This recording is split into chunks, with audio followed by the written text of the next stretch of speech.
我是赵少康，欢迎来到 TBS 赵康战情室。在我们现场特别来宾，林亮君议员、蓝轩小姐、王宏伟委员、郑正前委员、唐湘龙先生。好，那美国哇，这个川普刚把马杜罗抓起来，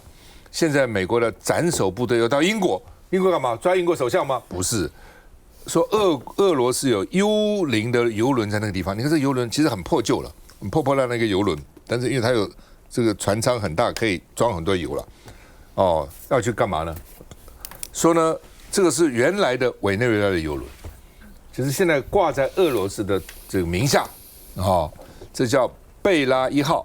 然后呢，现在变成俄国船，所以美军就是强扣。那美军去的时候，开始还没有要看俄军在不在附近，后来发现不在啊，天上没有俄军啊，但是他们说，那万一在水下呢？反正不管了，美军就把它扣起来了，所以变成美俄的新爆点。俄罗斯其实有出动潜舰跟军舰来护航这个游轮但是呢，这个美国呢说这个派了强势的部队去，而且直升机在天上呢，在游轮上面都被拍下来了这边看到底情况怎么样那么另外呢，这个说俄罗斯早就跟川普建议说俄罗斯我会放弃保护马杜罗。那你们呢就放弃乌克兰，这样刚好嘛，对不对？各取所需那另外呢，我们先看一下这个。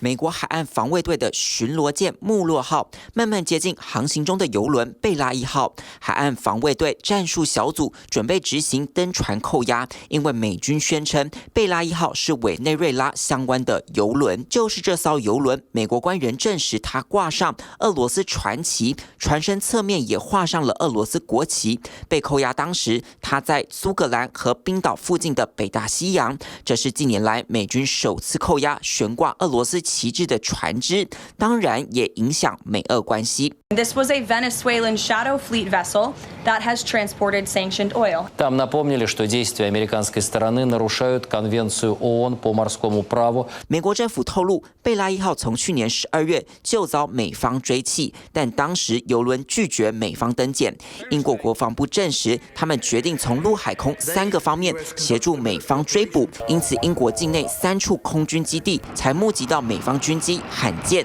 大量集结。其实俄罗斯也有调派潜舰和海军舰艇为贝拉1号护航，因此邮轮的目的地为何，上头还载了哪些东西，让专家很怀疑。So I think there is more to learn about this ship, about who may or what may have been on board this ship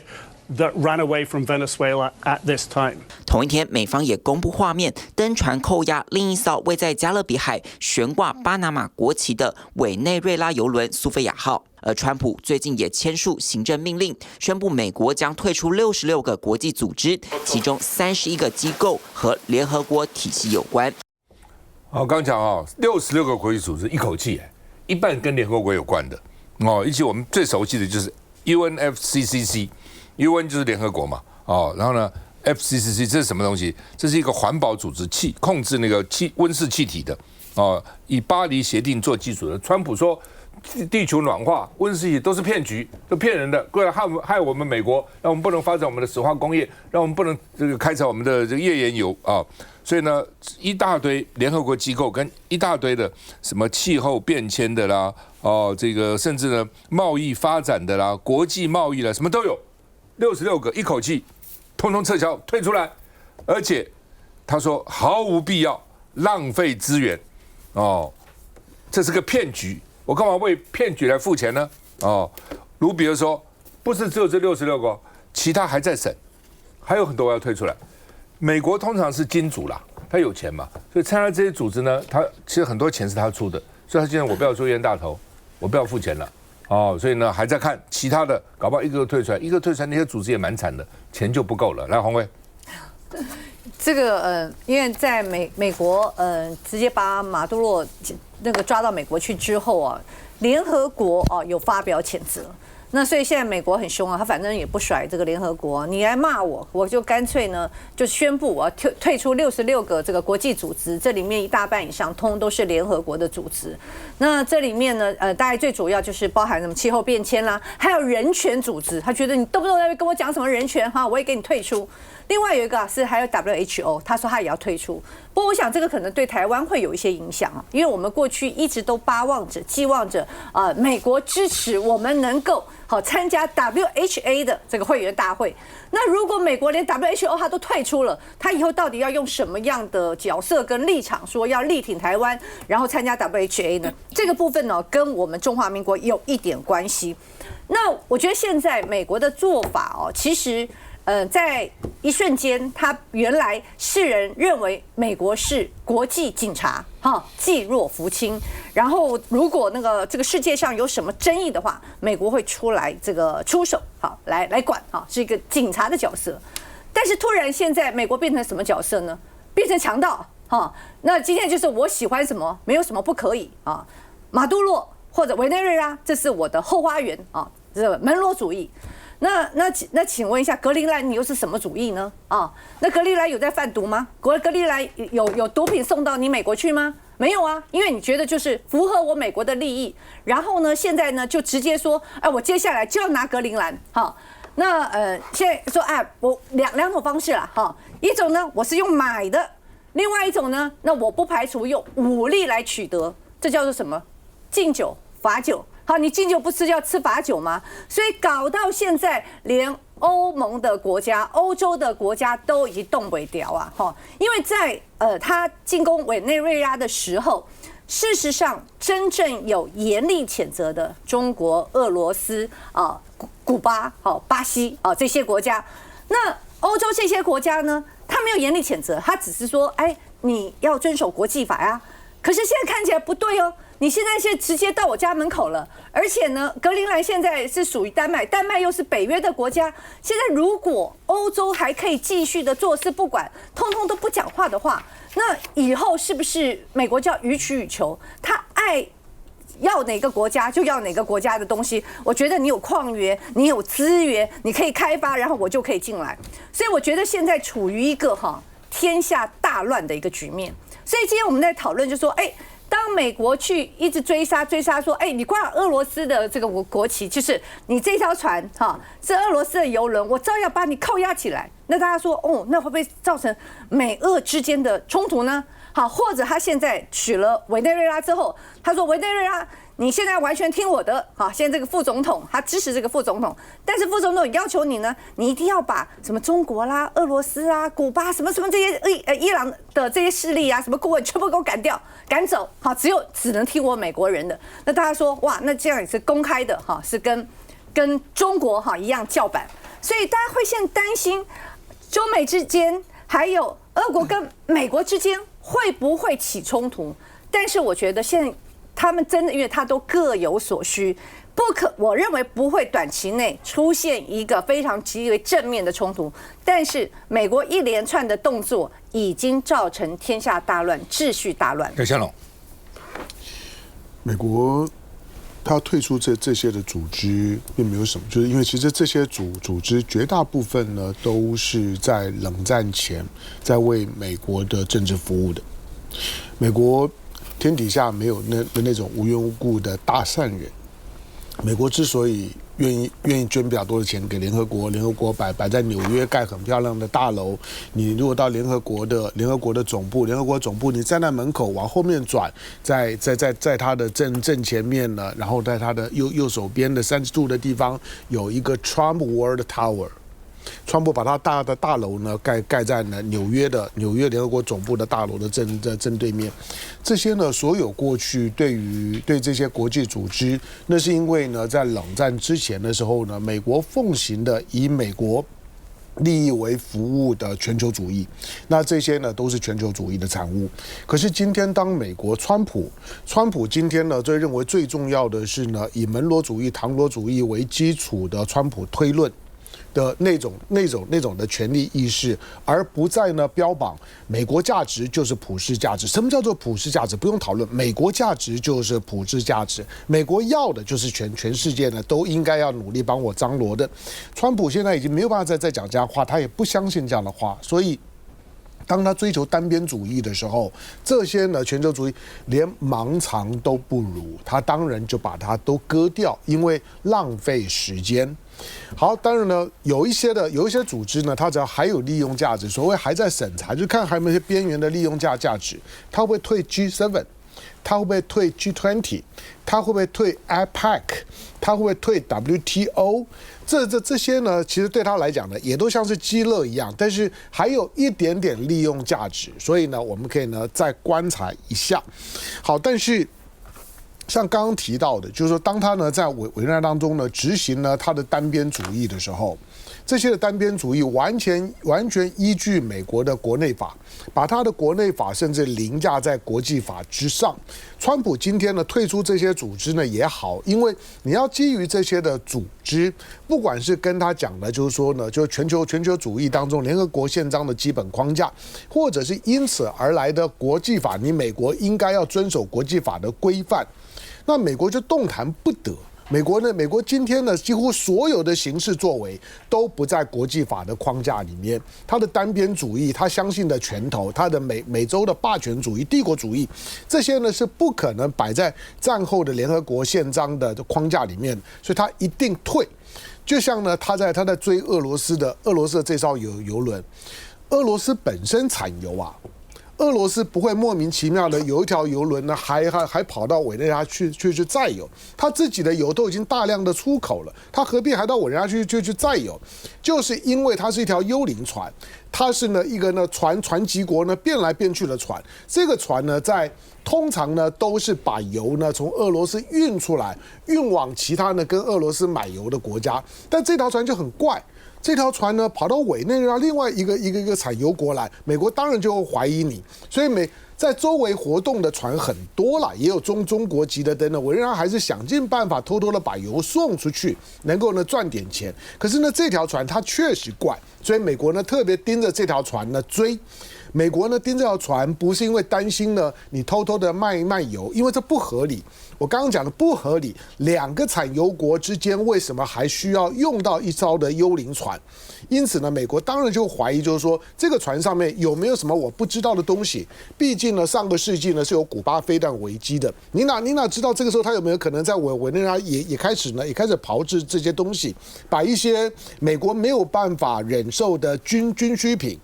中程导弹啊等等摆在委内瑞拉，如果他今天真的这样子做了，那委内瑞拉局面呢就改了。所以美国呢从12月中，当他开始决定呢要对委内瑞拉动手前的时候，他就开始对委内瑞拉呢执行封锁。表面上看起来他是在追一艘呢没有载到油的空船油。如果今天有油，我估计美国就不会追。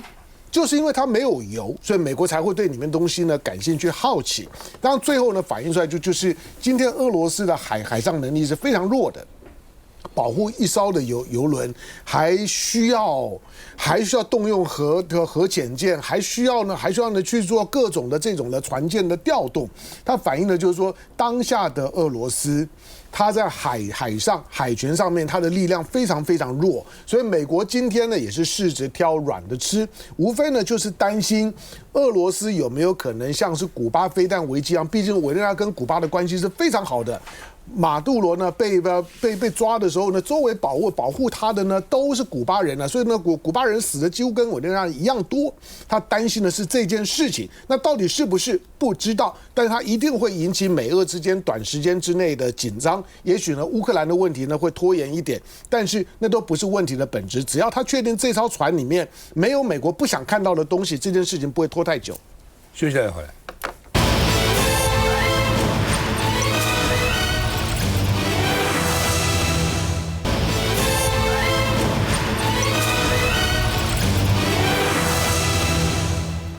好，之前都是美国方面公布，哇，川普说好爽，我在佛罗里达的海湖庄园看那个美军去打这个委内瑞拉，好像比电影还精彩啊！委内瑞拉第一次公布，他也公布了，说呢他们酿了100个死亡，因因为美军说只有死了什么开始说什么50个啦等等，现在说有100个死啊。那另外呢，这个川普说这是完美的任务 ，perfect。纽约时报说美军抓马杜罗的时候呢，差一点失败哦。那主要的原因就是那个机长领队腿中3枪，差一点死了哦，就忍耐靠着副机长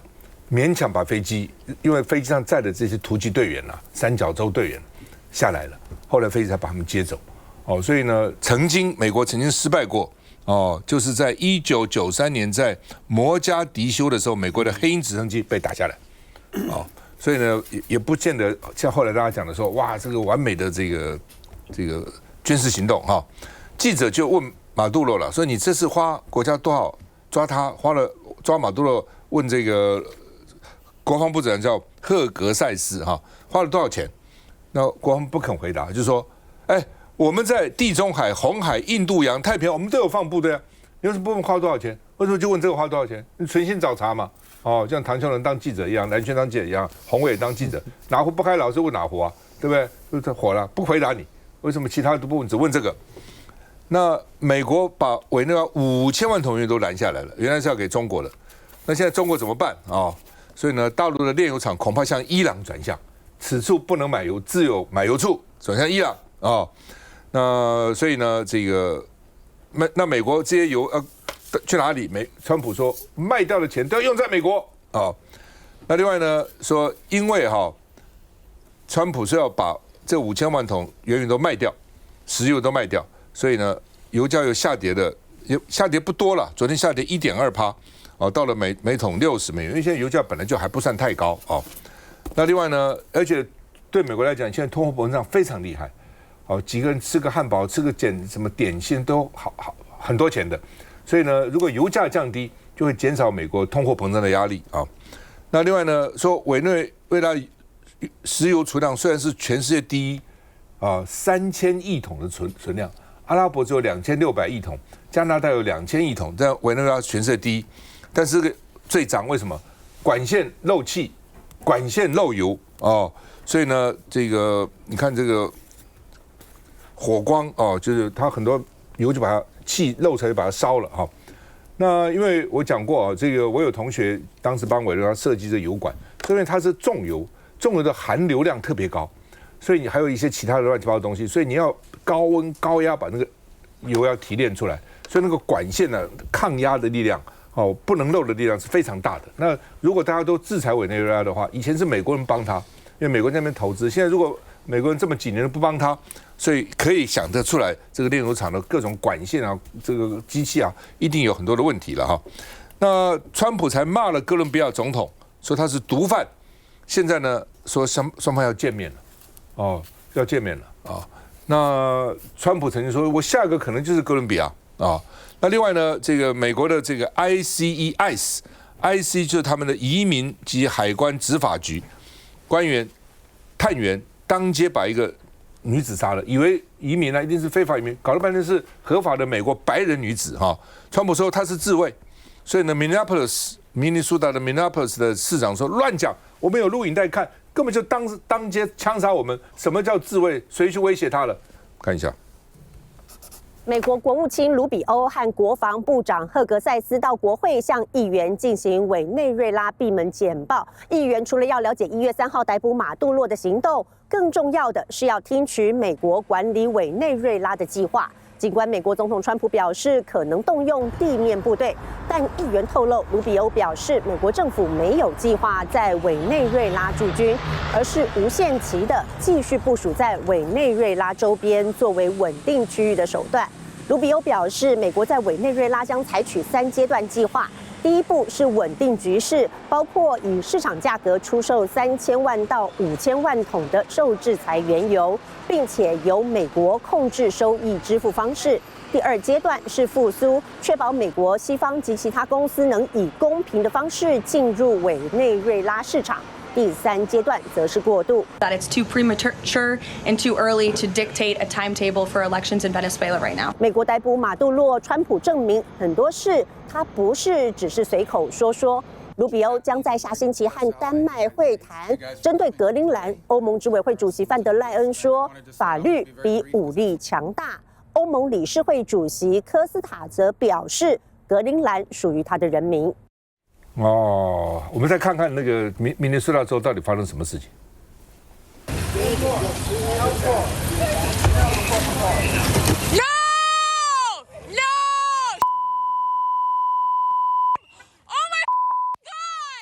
旁人不断的尖叫，只见 ICE 探员朝着这辆想开走的轿车直接往驾驶座开枪，开车的女驾驶当场丧命。这起事件发生在美国明尼苏达州最大城市明尼阿波利斯，ICE 探员执行搜捕非法移民任务的时候，意外击毙了一名女驾驶。此举立刻激怒了民众，大批示威者上街把 ICE 探员的车团团包围，还丢雪球阻挡去路。更火上浇油的是，美国总统川普宣称探员是出于自我防卫才开枪，是女驾驶试图冲撞执法人员。明尼苏达州长华兹愤怒，考虑自己动用国民兵来维持秩序。So unnecessary,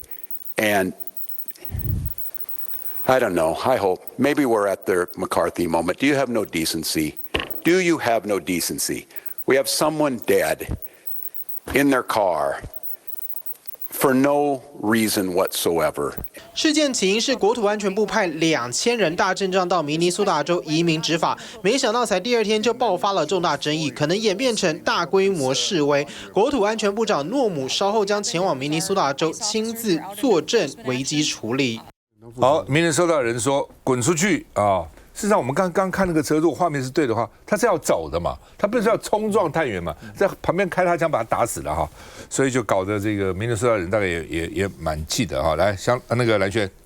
对单就这个明尼苏达州这个部分，当然你会看得出来，我觉得川普对这个扫荡非法移民这件事情，已经到了这个ICE几乎是就是把自己的同胞当敌人一样去进行啊。那我们刚刚讲到这个明尼苏达州，当然他们相对来说是比较民主党的一个地方，所以对于这个比较民主党的地盘的话呢，其实他们这个ICE的执法有时候看起来更加的容易过当啊。那这个影片事实上真的有点夸张，因为后来我刚刚上网去看了这个相关的影片，后来那个邻居啊，这个等于是在当场有点像歇斯底里的叫说，你为什么打我邻居？就是他眼睁睁看到了这个整个发生的过程，还接受美国媒体的访问。他们是这样的，基本上我看到那段是说，这个女生她要开车，那她后来她其实开车，她还礼让过一辆红色的车往前走。然后后来的话呢，有一个小货车要过去，她本来要礼让她，就没想到货车上面下来了ICE的这个执法人员。然后的话呢，他们要强调说他曾经礼让过2台车的意思，就是说他并没有打算要逃跑啊干嘛的，对他是很尊重的。但没想到这个货车下来2个这个执法人员之后，然后他们就认为说他似乎好像要想撞，对，然后他就打算绕开要开走。他就发现，这个好像是执法员，他就打算绕开要开走，他们就认为说他是要逃，然后他们想要撞他们2个，所以突然间就对这个驾驶座开枪。所以我觉得这是一个非常就不晓得这个当下那个执法员是怎么去想的啦啊。但是重点在于说呢，他等于是误杀了他们认为的这个非法移民，然后的话呢引起了群情激愤啊。所以目前看起来的话，这件事情其实在美国的内部有关于非法移民这件事情，其实一时之间可能难料，因为有关于ICE执法其实已经在很多州里面引发了非常大的一些风波了啊。那事实上对于美国来说的话，我觉得跟刚才那个问题也有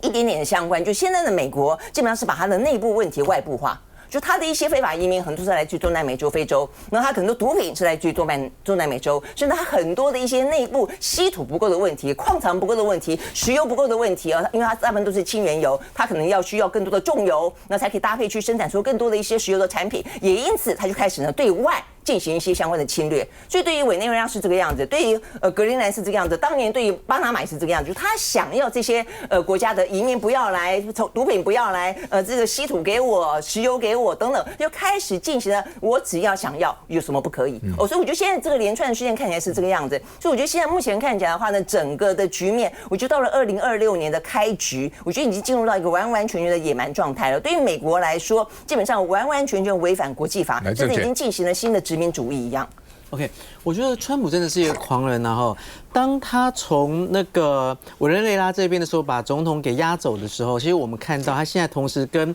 俄国他们在邮轮上面出现冲突哦。然后这过程当中的时候，我觉得有一个部分很值得我们台湾去思考的一个状态，就是这过程当中，美国透露出来说，俄国曾经要用委内瑞拉来换乌克兰，让两个大国各自在拥有一块那个腹地这样子的概念的时候，那我就想到一个状态，因为乌克兰是完全向西方倾斜，委内瑞拉是向反美的一个势力去倾斜。那台湾在这样的一个国际局势当中的时候，要怎么样自处？我觉得这是我们很值得去深思的一件事情。因为当乌克兰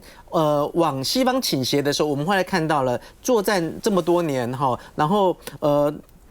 国土完全那个焦土一片，然后人民流离失所。那乌克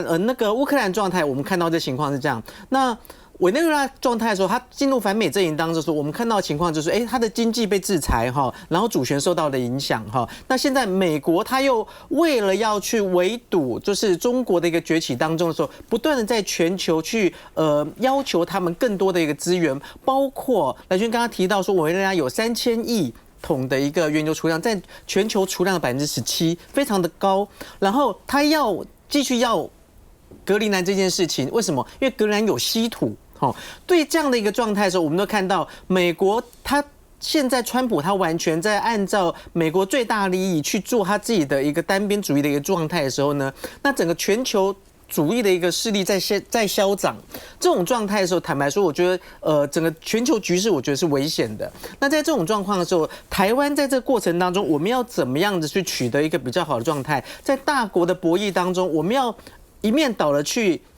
倒向一边，还是我们要更有智慧的在两边取得平衡？我觉得委内瑞拉跟乌克兰非常的值得我们的借鉴。1月9号，还有美国的那个大法官要宣布，还是高院要宣布川普的关税有不违宪了。另外呢，马上要期中选举了，川普很担心，他说如果输了他会被弹劾。这边美国的一个博弈网站众议院的这个猜测，80%认为民主党会赢，只有20%认为共和党会赢。所以我想川普会更疯狂，因为在这个时候他更急迫，要想办法用尽各种方法能够翻转这个形势。我们休息再回来。